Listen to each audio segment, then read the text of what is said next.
And also in Ottawa today, the interim leader of the third-place Liberals gave a fiery campaign-style speech, complete with everything but a fist pump.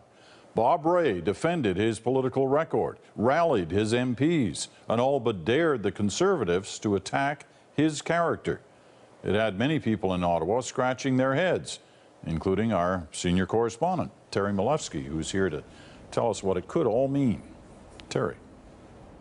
Well, Peter, it's the zombie party, somehow refusing to die long after the voters wrote its obituary. It seems the leadership vacuum in the NDP gave the Liberals a chance to rise from the grave, with an interim leader who sounds like he plans to stay.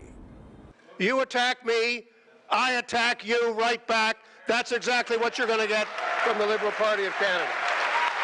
It was a warm-up for the upcoming Liberal convention, and you'd never know this party was flattened by voters just 8 months ago.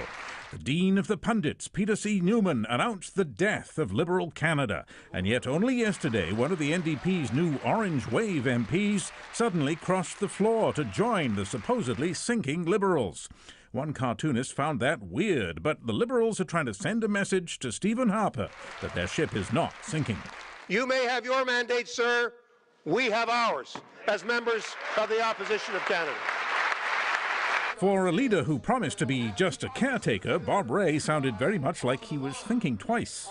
Why did they ignore every single finding? And it's true his long experience has paid off in comparison to the newcomers in the NDP.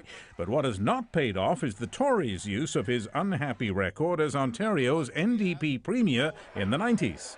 We know, Mr. Speaker, that the member opposite from Rosedale was very fond of big government during his days in Ontario.